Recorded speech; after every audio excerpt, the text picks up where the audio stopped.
A very good evening. You're watching Primetime News on TV1. Bringing you the news this evening, I'm Steven Machado. And I'm Shalini Ratnavira. Let's take a look at your headlines for tonight.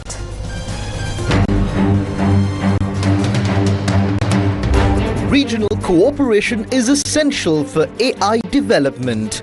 President says at the New Delhi summit. No shortage of gas. Litro Gas Company confirms. LAF's gas supply to return to normalcy by next week. Non-performing loans at National Savings Bank at 7,972 million rupees.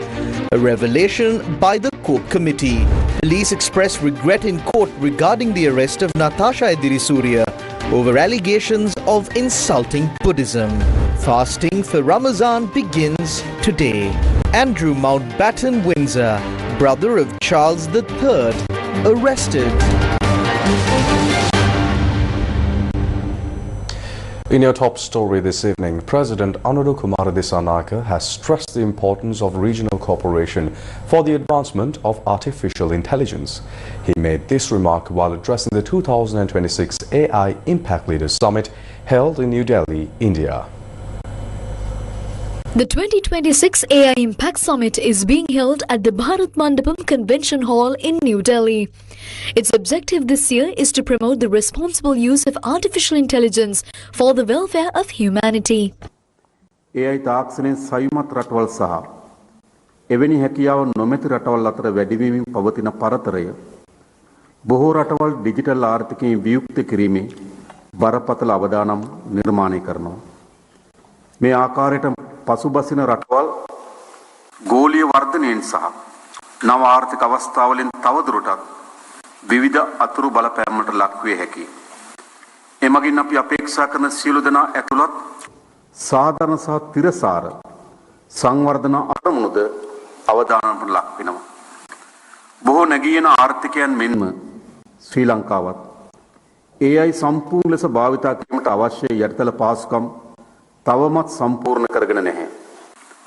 ඒ නිසා නිසි අභිප්‍රාය සහ දැක්ම සමගින් අප විශ්වාසකින් හා නොපැකිලිව ක්‍රියා කළ යුතු තීරණාත්මක මොහොතක් එළඹිලා තිබෙනවා.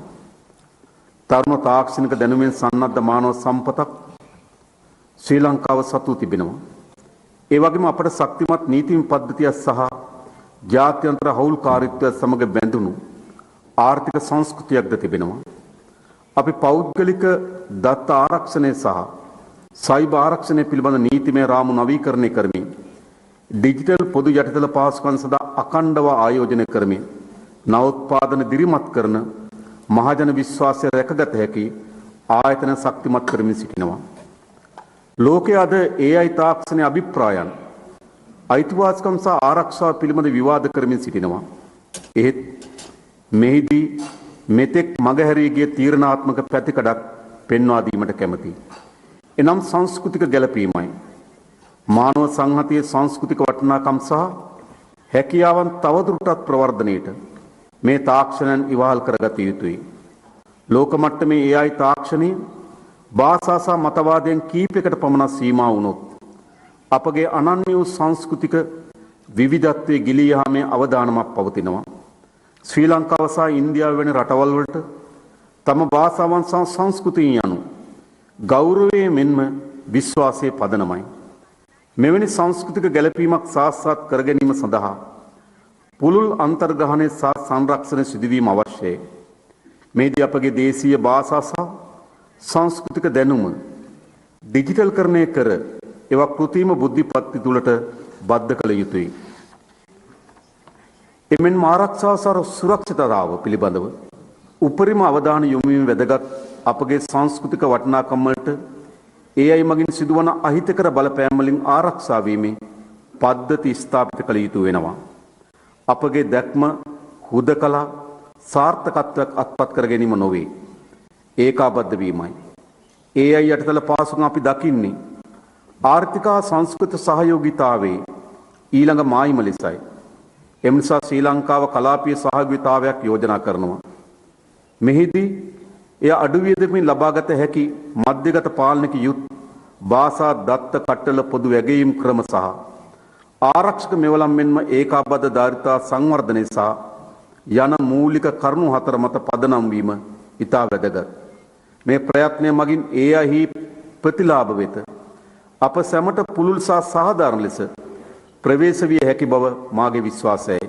ඒ නිසා කිසියෙකු අත් නොහැරෙනසේ සහ ආචාර ධර්ම මූලික කරගත් කෘත්‍රිම බුද්ධිය පිළිබඳව පොදු වටිනාකම් බෙදා ගනිමින් අන්‍යෝන්‍ය වශයෙන් ඉගෙන ගැනීමට සහ හවුල්ව ඉදිරියට යාමට ශ්‍රී ලංකාව සූදානම් වේවින් ස්තුතියි. A large number of world leaders and top figures from the global technology sector are participating in the 2026 AI Impact Summit.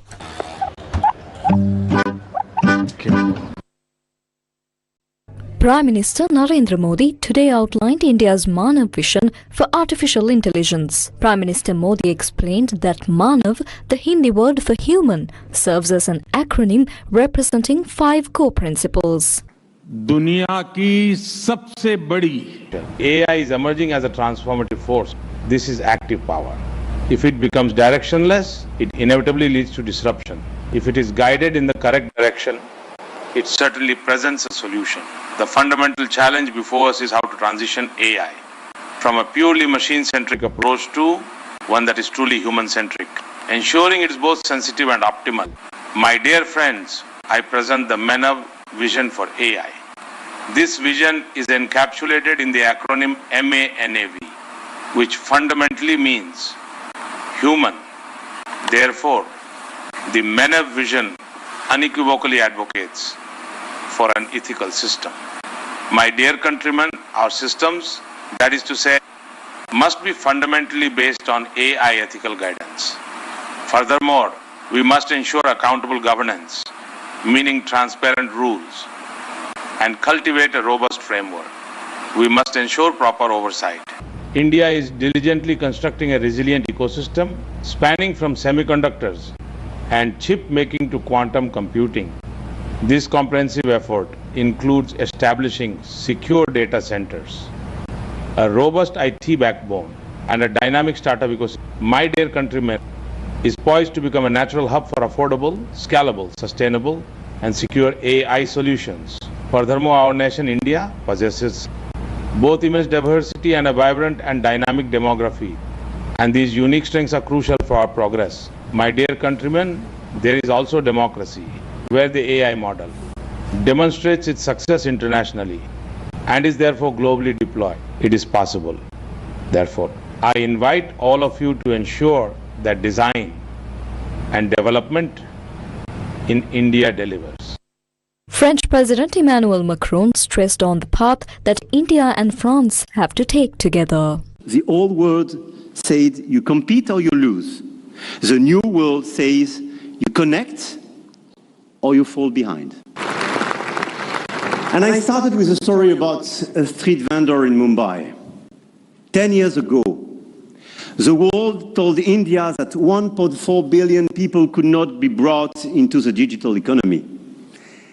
India proved them wrong. Today, some say AI is a game only the biggest can play. That you need $400 billion to be in the race. That nothing can exist between the two blocks. India, France, Europe, together with our partners, those who believe in our approach. Companies, governments, investors might have a different way. The money race is important and we cannot discount it. But the outcomes and real value creation for our population is even more. The future of AI will be built by those who combine innovation and responsibility, technology with humanity. And India and France will help to shape this future together. And the journey has just begun.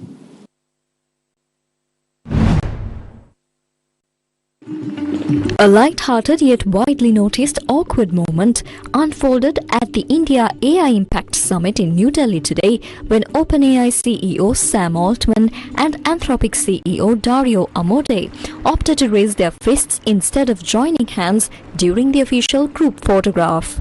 The two executives, who lead two of the world's fiercest rival AI companies, appeared momentarily unsure before settling on a fist bump style gesture. The moment, captured on camera, drew amused reactions across the internet, with many noting the symbolism between the two competing AI leaders.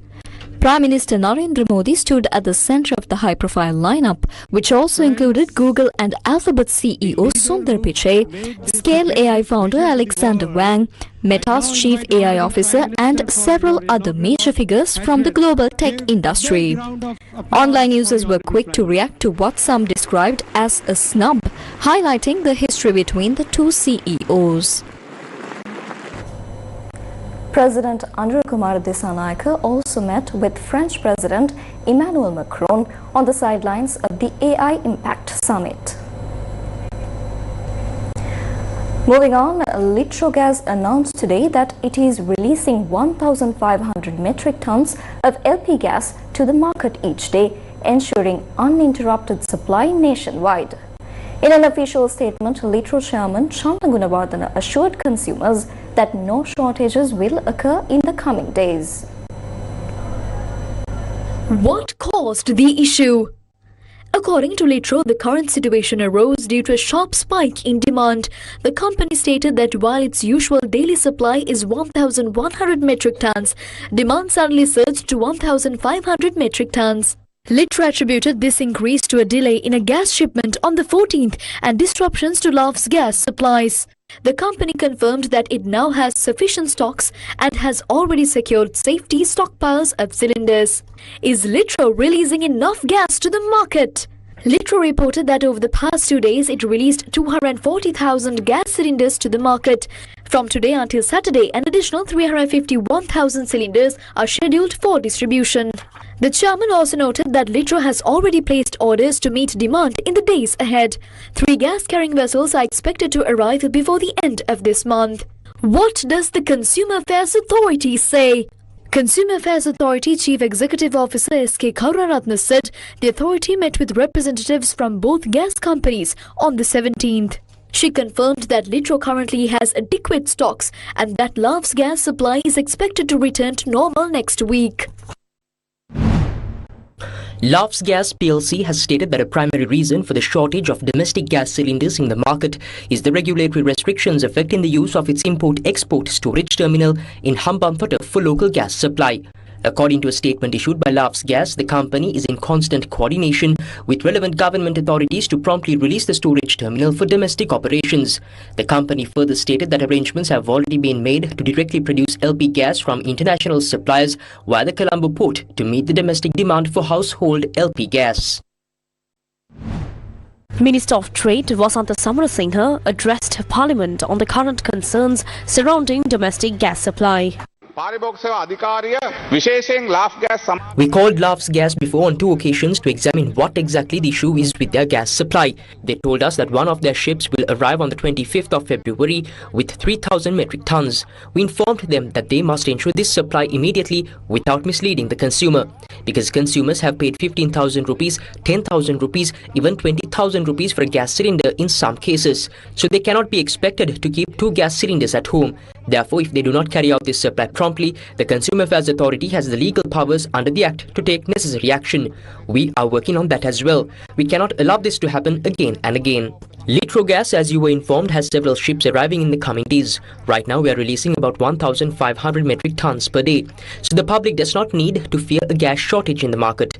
Litrogas will not allow a shortage at any time. At this moment, we already have enough gas for 3 days. We are ready to release it according to orders. Also, one ship will arrive on Sunday and another on Tuesday. The vessels have been scheduled accordingly. We accept that you awarded the tender fairly and that it was given at 15 cents less per dollar. But we must also look at the other side.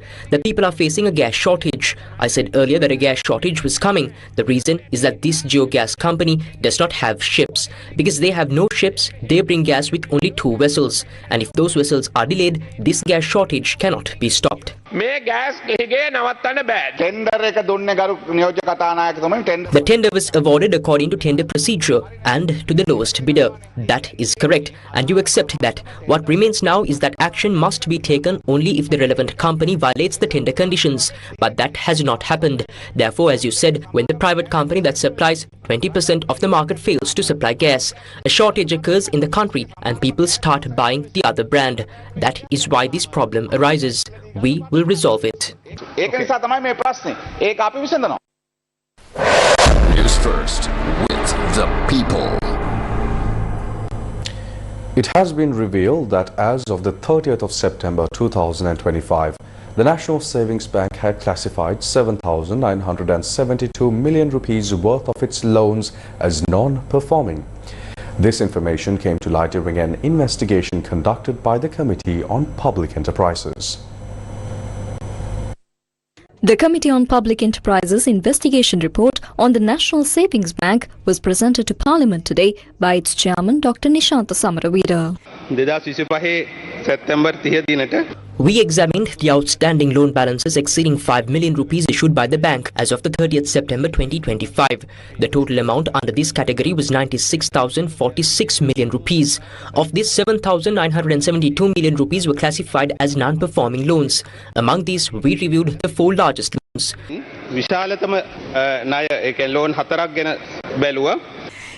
The companies that received the highest loan amounts include RPI Private Limited, which obtained a loan of $9 million, Technopark Development Company, which received 750 million rupees, and Bimput Finance.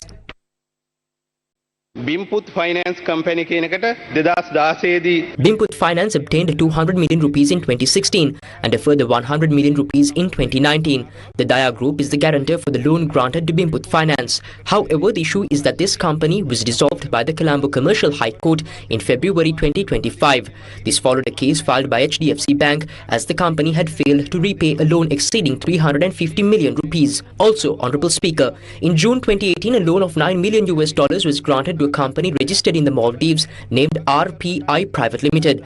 The National Savings Bank has no obligation to grant such a loan to a foreign company. No capital has been repaid to date. We have submitted a recommendation along with this report to specifically investigate these matters and take appropriate action. කිසිම ප්‍රාග්ධන මුදලක් නැවත ගෙවලා නැහැ. මේ පිළිබඳව විශේෂයෙන්ම සොයලා බලලා කටයුතු කරන්න කියන නිර්දේශය අපි මේ වාර්තාවත් සමග ඉදිරිපත් කළා තියෙනවා. Amendments to the Judicature Act and the Poisonous Opium and Dangerous Drugs Act were passed today, granting Sri Lankan authorities power to conduct drug raids in international waters. There is a legal ambiguity as to whether foreign nationals and locals who are arrested for narcotics at sea can be prosecuted in this country. That is why we decided to bring an amendment to the Poisons, Opium and Dangerous Drugs Act to close that gap. A situation that occurs a lot is that our Navy and the Coast Guard sometimes confiscate drugs and seize them, or when they go to international waters, we did not have the jurisdiction to enforce the law on them. Through this amendment, we have resolved the issue. We are sending a message to the international drug traffickers. This means that if you come close to our seas, you will be caught. The purpose of this amendment today, Honorable Speaker, is to implement laws where if anyone attempts to smuggle drugs into Sri Lanka, we will pursue them even in international waters and bring them before Sri Lankan courts. The police today expressed their regret regarding the arrest of stand-up comedian Natasha Edrisuriya under the United Nations International Covenant on Civil and Political Rights Act for allegedly insulting Buddhism. Former OIC of the Computer Crimes Division of the Criminal Investigation Department, SMU Subasinghe, expressed this regret before the Supreme Court today. What is this incident? The petitioner Natasha Edrisuriya was arrested at the Bandaranaike International Airport by the Computer Crimes Investigation Division of the CID, alleging that statements she made during a 2023 comedy program titled Modabhimaniya had insulted Buddhism. Subsequently, she was produced before court under the International Covenant on Civil and Political Rights Act and remanded. She was later released on bail following an order by the Colombo High Court. It was after these events that Natasha Edrisuriya filed this fundamental rights petition before the Supreme Court. What happened today? The petitioner, Natasha Edirisuriya, and the respondent, former OIC of the Computer Crimes Investigation Division, SMU Subasinghe, appeared before the court today. At that time, the State Council presented the letter containing the former OIC's expression of regret to the court. I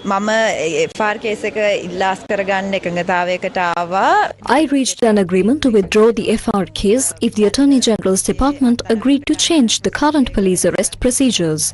They agreed to that. In addition, the officer who arrested me has provided a written apology expressing his regret. Rather than seeking financial compensation, what I wanted was to do whatever I could do to ensure that what happened to me does not happen to someone else. I believe I have done the maximum I could legally to achieve this. Guidelines to prevent such unlawful acts. Furthermore, the State Council informed the court that the Inspector General of Police has decided to issue a set of guidelines containing instructions to be followed when making arrests under the ICCPR Act to prevent potential unlawful actions. The petitioner has expressed her agreement to this. These guidelines are scheduled to be dispatched to all police stations within 2 days. News First with the people. The Colombo High Court today fixed the 2nd of April for the pre-trial conference in the case filed against former Minister Nama Rajapaksa, who has been accused of misappropriation of 70 million rupees in connection with the Krish deal. The Colombo High Court today fixed the 2nd of April for the pre-trial conference in the case filed against former Minister Nama Rajapaksa, who has been accused of misappropriation of 70 million rupees in connection with the Krish deal. The case was taken up before Colombo High Court Judge Nadi Aparna Suwadurugoda. The Attorney General filed indictments before the Colombo High Court on the 5th of February 2025, alleging that Nama Rajapaksa misappropriated 70 million rupees received from the India's Krish company, which was purportedly intended for the promotion of rugby in Sri Lanka.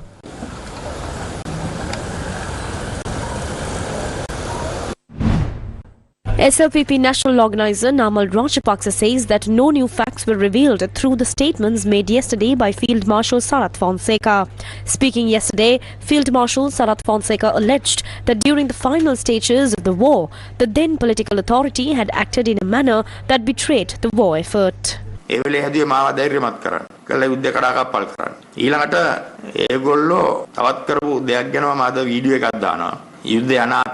නැවතත් මේ කොහොමද මේගොල්ලෝ දෙකඩාකප්පල් කරන්න හැදුවේ කියලා. මේක 2009 යුද්ධයේ අවසාන කාලයේදී 2009 මැයි 17 වෙනිදා සිද්ධ වෙච්ච සිද්ධියක්. මැයි 17 වෙනිදා දිවා කාලේ. මම එතකොට චීන හිටියේ. මම ලංකාවට ආවේ එදා රෑ 9ට මේ දිවා කාලේ මම ලංකාවට එන්නේ ඉස්සෙල්ලා සිද්ධ වෙච්ච සිද්ධියක් තමයි මේ වීඩියෝ එකේ තියෙන්නේ.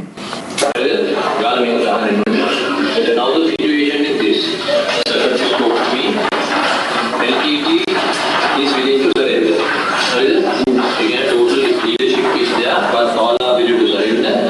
Conditions to not the casualties by out Colombo. Other thing is, they have 6 of our soldiers with them. I think that they got exchange.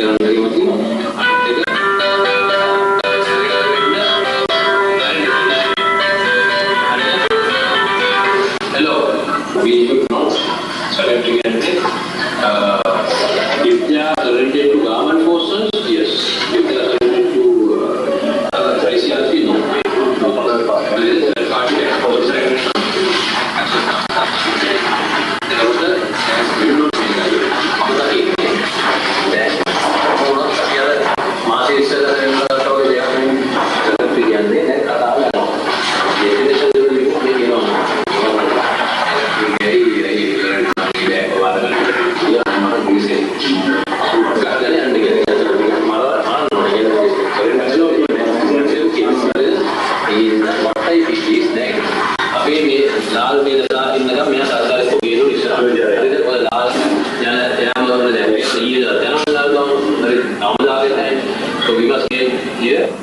මේ කතාව යන්නේ 2009 මැයි 17 දවල් කාලේදී. මේක කියනවා මේගොල්ලෝ උදේවරුේ මේකේ ආරක්ෂක ලේකම්ගෙන් තමයි මේ කෝල් එක එන්නේ. ෂයින්ද සිල්ලට ඒ වෙලාවේ. එයා කියනවා මේ කතා කරේ ලේකම් කියලා.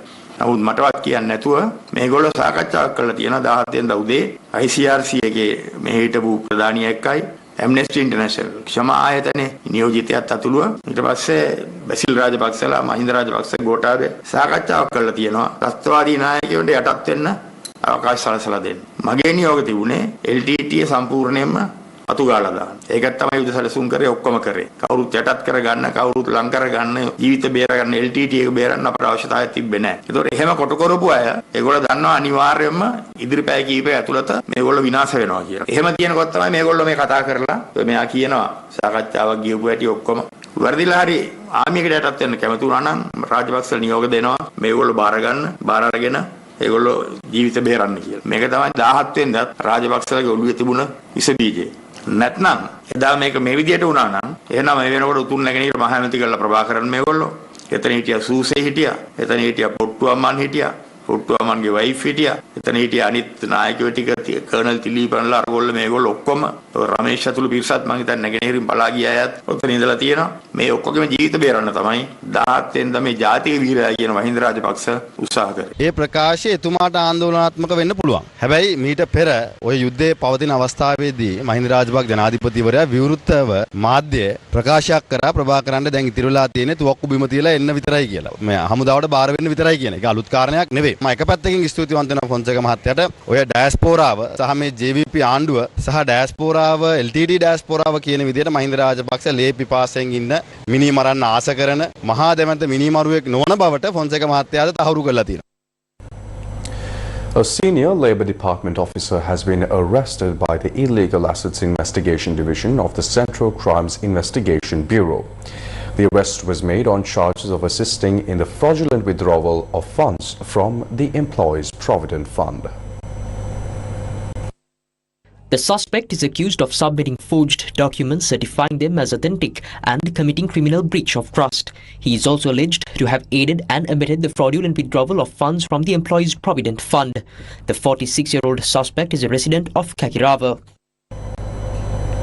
Sri Lanka's Deputy Minister of Finance and Planning, Anil Jayanta, outlined a series of key revisions made to the country's IMF-supported extended fund facility, revealing substantial relief measures, tax revisions and restored international confidence following the nation's debt crisis.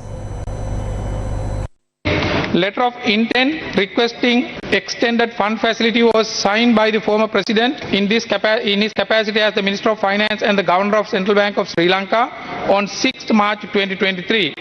The EFF was approved by the Executive Board of the IMF on 20th March 2023. EFF agreement was not submitted to the Parliament before it was approved by the IMF. Current government has been able to amend several commitments during the fourth review of EFF. Further negotiations are being conducted with the IMF to accommodate additional spending needs after cyclone. As soon as His Excellency the President Anura Kumara Dissanayake assumed office, the government took immediate steps to renegotiate certain terms under the third review of the program.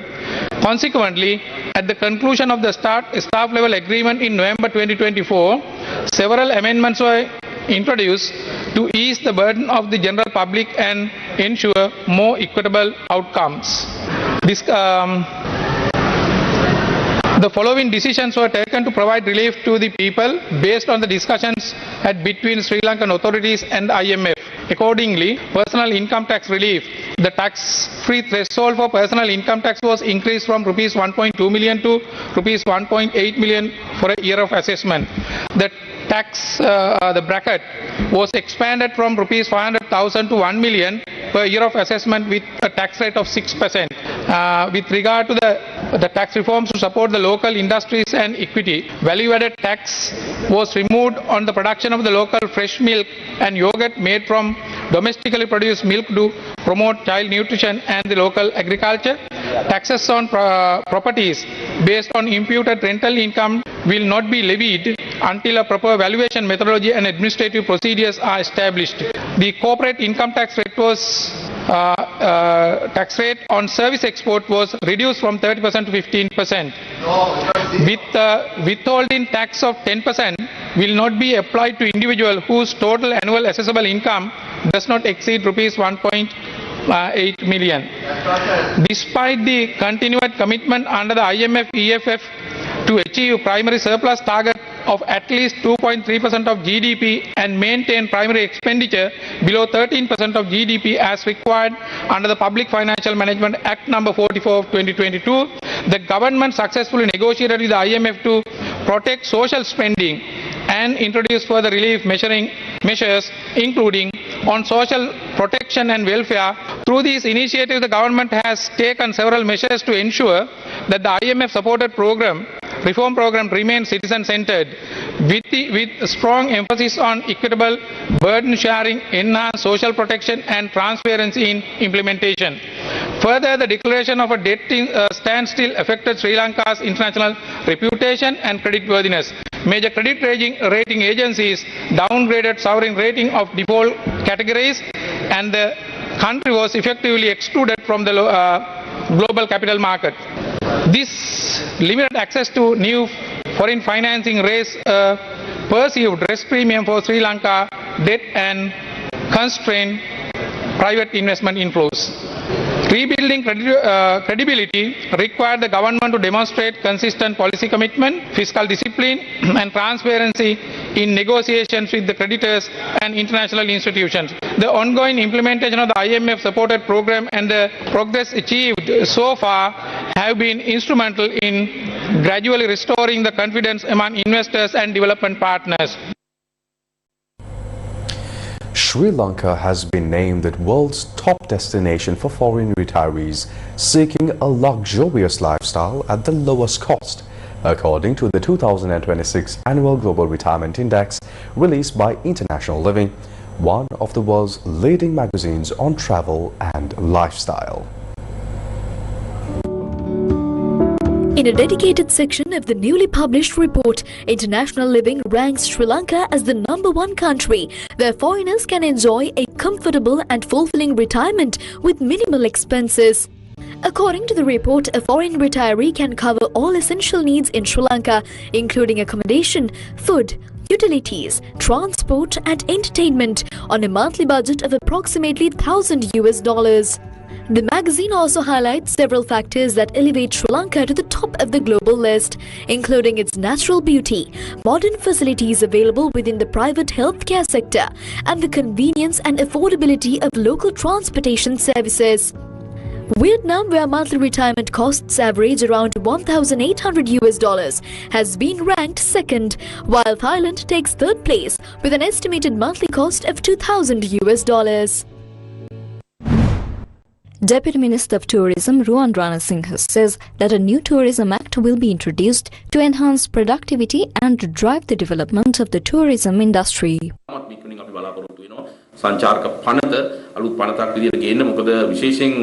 We hope to introduce a new tourism act very soon. The existing act has several shortcomings, particularly in the areas of regulation and enforcement, including how action is taken against those who violate the law. We are also aware of the issues such as double taxation involving local government institutions. After addressing these concerns, we intend to strengthen enforcement and regulatory mechanisms through the proposed new tourism act. answer අපි ඉතාමත්ම ඵලදායීව ක්‍රියාත්මක කරන්න බලාපොරොත්තු වෙන අලුත් සංචාරක පනත ඉදිරිපත් කරනවා. Minister of Ports and Civil Aviation Anura Karunathilaka visited the Jaffna International Airport in Palali today. Minister of Ports and Civil Aviation Anura Karunathilaka, Deputy Minister Janitha Ruwan Kodituaku, Chairman and Director General of the Civil Aviation Authority, the Governor of the Northern Province and other officials attended an inspection at Jaffna International Airport in Palali today. During the event, officials assessed the current status of the airport, ongoing construction and future development plans. With the development of Palali Airport, travel will become much easier for tourists, Sri Lankans abroad and residents of Jaffna and surrounding areas. Currently, most travellers must go through Katunayake and then continue by bus or other means. After development, domestic flights will provide direct access to Palali. And the introduction of international flights will open more opportunities for Sri Lankans abroad to visit. This will also attract more tourists to Jaffna's sites, contributing significantly to the local economy.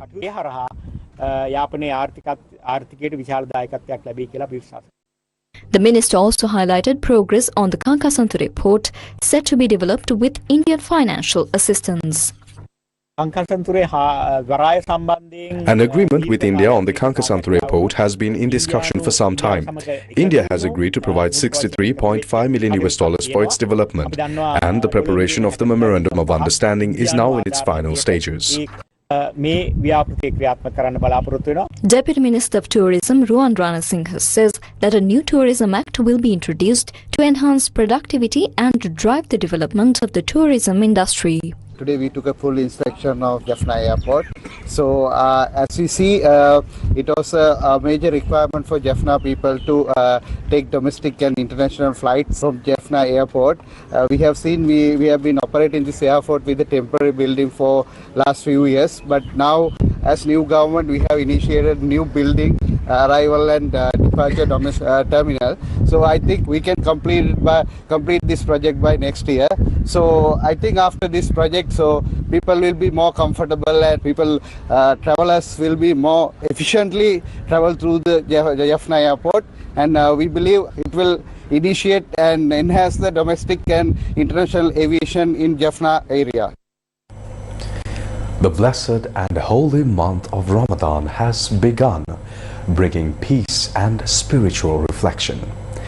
During this sacred month, Shakti TV brings you the blessings of Ramadan, a special program honoring its true spirit and grace.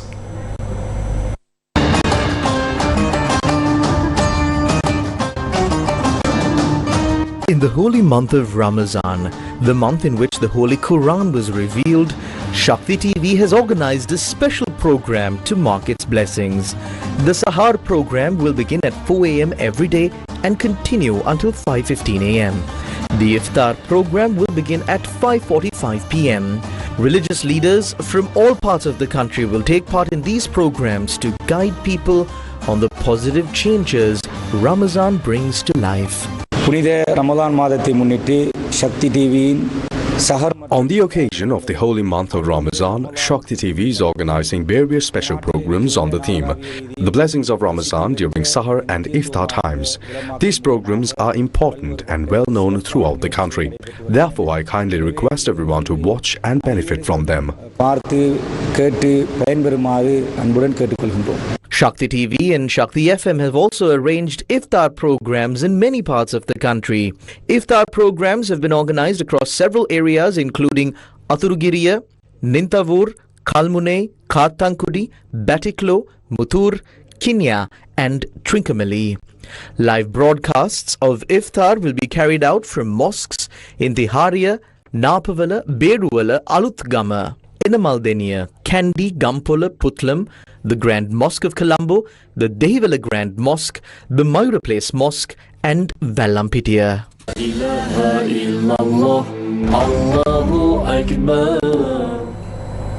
New York City Mayor Zohran Mamdani has won over Sri Lankans with a lesson inspired by Murali. Here's a look. New York City Mayor Zohran Mamdani has unintentionally become a cultural sensation among Sri Lankans after a playful Instagram exchange with Shenuk Tissera blossomed into an unexpectedly heartfelt tribute to the Sri Lankan community. And now my mom wants to know, how can I be a good Sri Lankan boy? As Zohran, how can I be a good Sri Lankan boy? So what's your advice? First of all, hello, Auntie. And second of all, okay, you know the phrase, never let them know your next move? Yeah.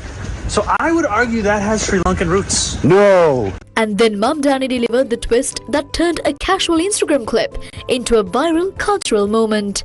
Because Muthai Muralitharan, famous spin bowler of Sri Lanka, had a dusra, means you think it's going one way, it's going the other. So what I learned from the Sri Lankan community is the importance to be prepared and never let them know your next move. A major city mayor not only acknowledging Sri Lankan culture but celebrating it with such accuracy and affection was a moment that struck deep. Commander of the U.S. Pacific Fleet Admiral Steve Kohler arrived in the island today. Admiral Steve Kohler, commander of the U.S. Pacific Fleet, arrived in the island today and will remain until the 21st of February for a series of high-level engagements aimed at strengthening security cooperation between the two nations. During his 3-day visit, Admiral Kohler is scheduled to meet Sri Lankan government officials and military leaders to discuss advancing collaboration in maritime security, enhancing regional stability, and improving interoperability between the two countries' defense forces. Admiral Kohler's return to Sri Lanka reflects the strategic importance the United States places on Sri Lanka's location at a key junction of global maritime trade routes and highlights a shared commitment to ensuring a free, open and prosperous Indo-Pacific. The visit also reaffirms the strength of the US-Sri Lanka security relationship and underscores Washington's confidence in the professionalism and capabilities of Sri Lanka's defense forces. Up next is Corporate Brief.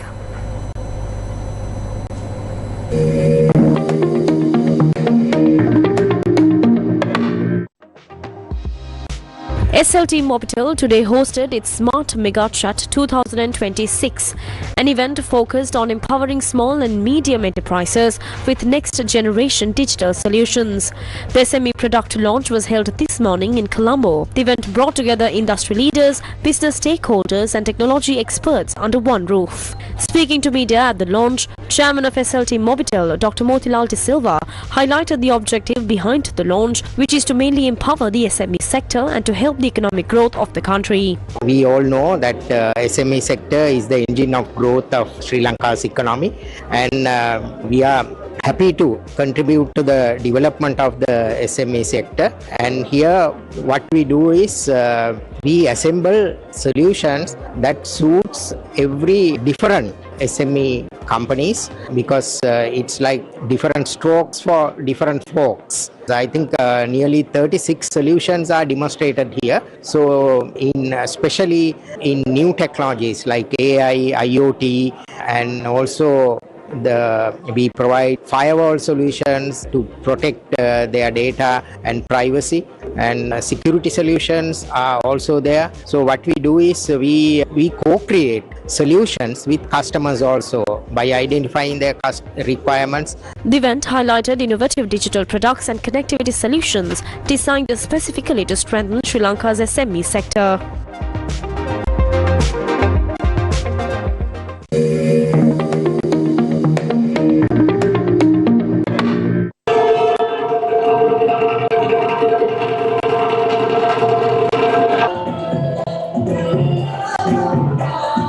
The 44th inauguration ceremony of the Sri Lanka Institute of Architects, or SLIA, titled Architect 2026, was held in Colombo this evening. The ceremony marked the commencement of the SLIA Annual Sessions 2026, bringing together leading architects, industry professionals and distinguished guests from across the country. The event, organized under the theme Architect in Time, Visionaries in Rebuilding the Built Environment, was held under the patronage of Minister of Housing, Construction and Water Supply, Dr. Susil Ranasinghe, together with the President of the SLIA, Architect Diluvini Dimel, and the Council of the SLIA. Scrolls were presented to newly elevated fellow members of the SLIA, recognizing their outstanding contribution and service to the field of architecture in Sri Lanka.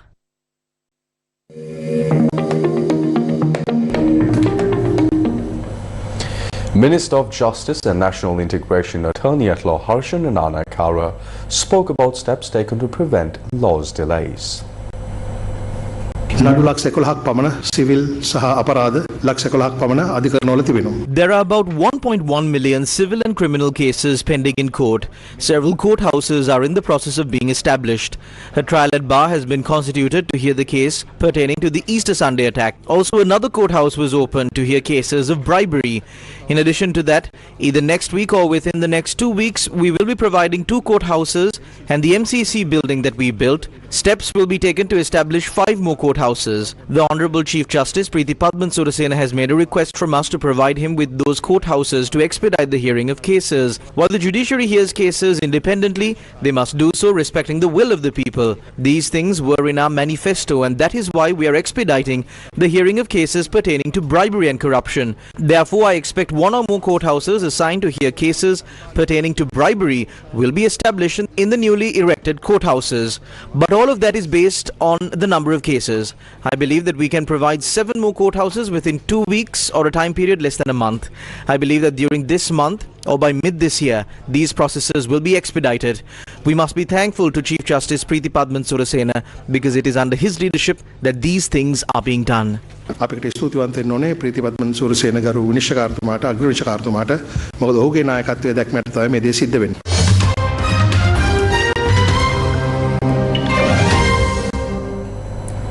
Andrew Mountbatten Windsor is in custody after being arrested on suspicion of misconduct in public office. Searches are being carried out at addresses in Berkshire and Norfolk. The arrest came as Mountbatten Windsor celebrated his 66th birthday at home. Police had been assessing allegations that Mountbatten Windsor, formerly known as Prince Andrew, shared sensitive information with the billionaire child sex offender Jeffrey Epstein when he was a UK trade envoy. Andrew Mountbatten Windsor is the first senior royal in modern history to be arrested. The police raid follows emails released by the US Department of Justice that appear to show the former Duke sharing reports of official visits to Hong Kong, Vietnam and Singapore.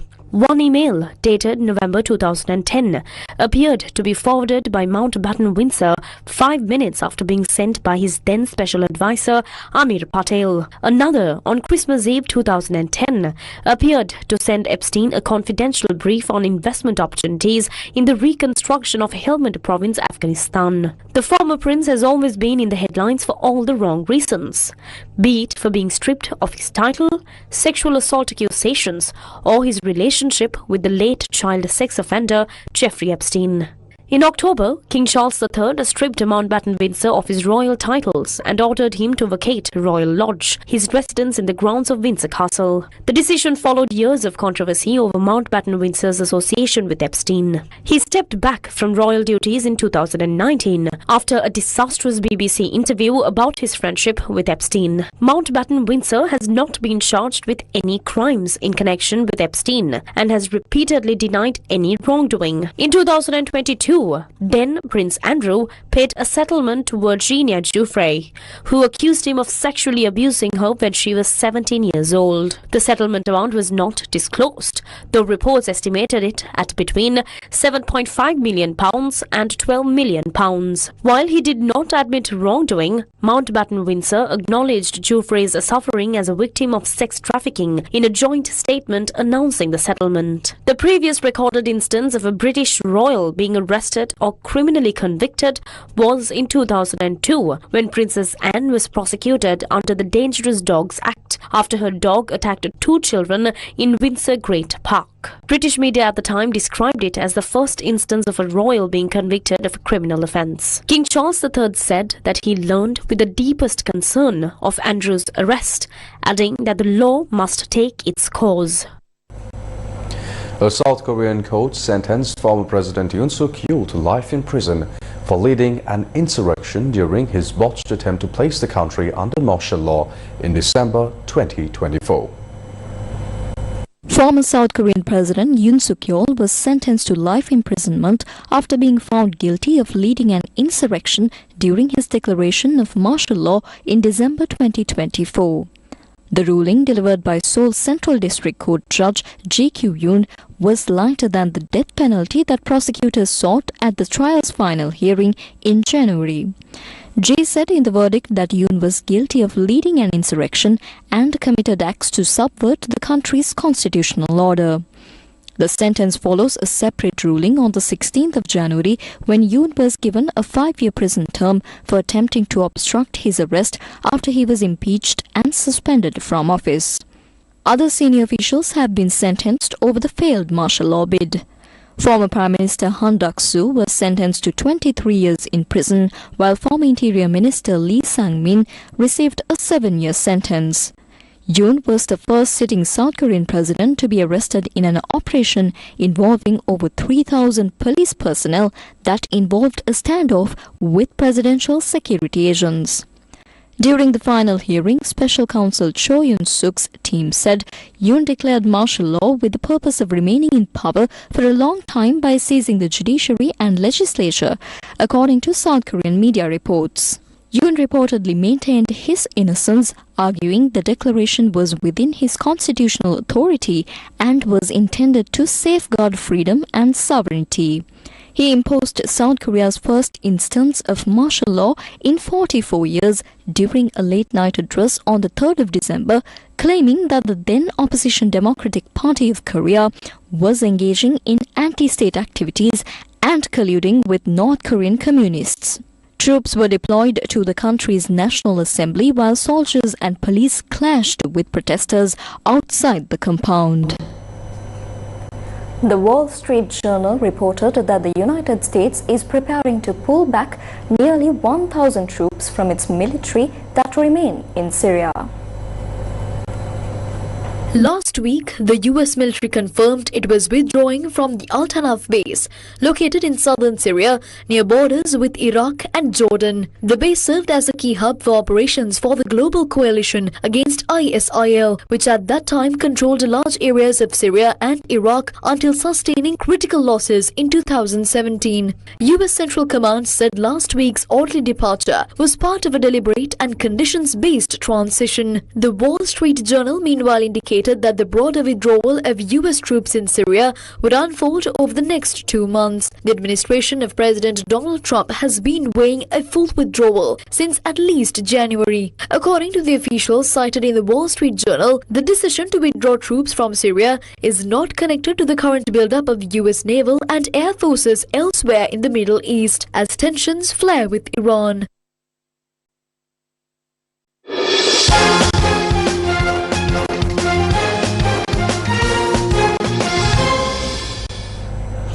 Zimbabwe secured a 6-wicket victory over Sri Lanka today in the 38th match of the ICC T20 World Cup tournament. Despite the loss, both teams had already booked their spots in the Super 8 stage. A large crowd turned out at our Premadasa Stadium today to watch an exciting T20 World Cup clash between Sri Lanka and Zimbabwe. Winning the toss, Sri Lanka opted to bat first. Sri Lanka got off to a steady start with Pathum Nissanka and Kusal Janit Pereira putting together a 54-run opening partnership. Pereira contributed 22 runs. Nissanka later built a 46-run second wicket stand with Kusal Mendes, finishing with 62 runs including 8 fours. Pawan Ratnayake added 44 runs from 25 balls, including 3 fours and 2 sixers, helping Sri Lanka reach 178 for 7 in their allotted 20 overs. In reply, Zimbabwe's openers Brian Bennett and Tadivanashi Marumani put on a 69-run partnership for the first wicket. Marumani was dismissed for 34, but captain Sikandar Raza joined Bennett to forge a decisive 69-run stand for the third wicket. Raza scored 45 runs off 26 balls, while Bennett remained unbeaten on 63. Tushan Hemantha took 2 wickets for Sri Lanka, but Zimbabwe crossed the target in 19.3 overs with just 4 wickets down. With this victory, Zimbabwe topped Group B as the only unbeaten team, advancing to the Super 8 stage of the tournament.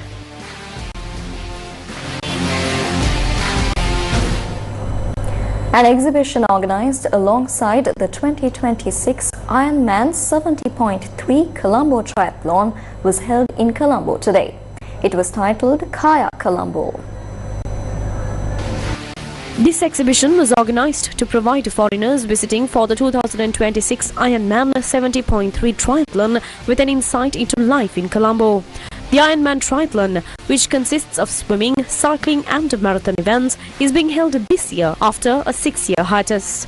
Sirasa TV and Yes FM are the official electronic media partners of the event. The 2026 Ironman 70.3 Colombo will take place on the 22nd of February at the Colombo Port City. And with that, we wrap up Prime Time News for tonight. Thank you for watching. Good Good night. night.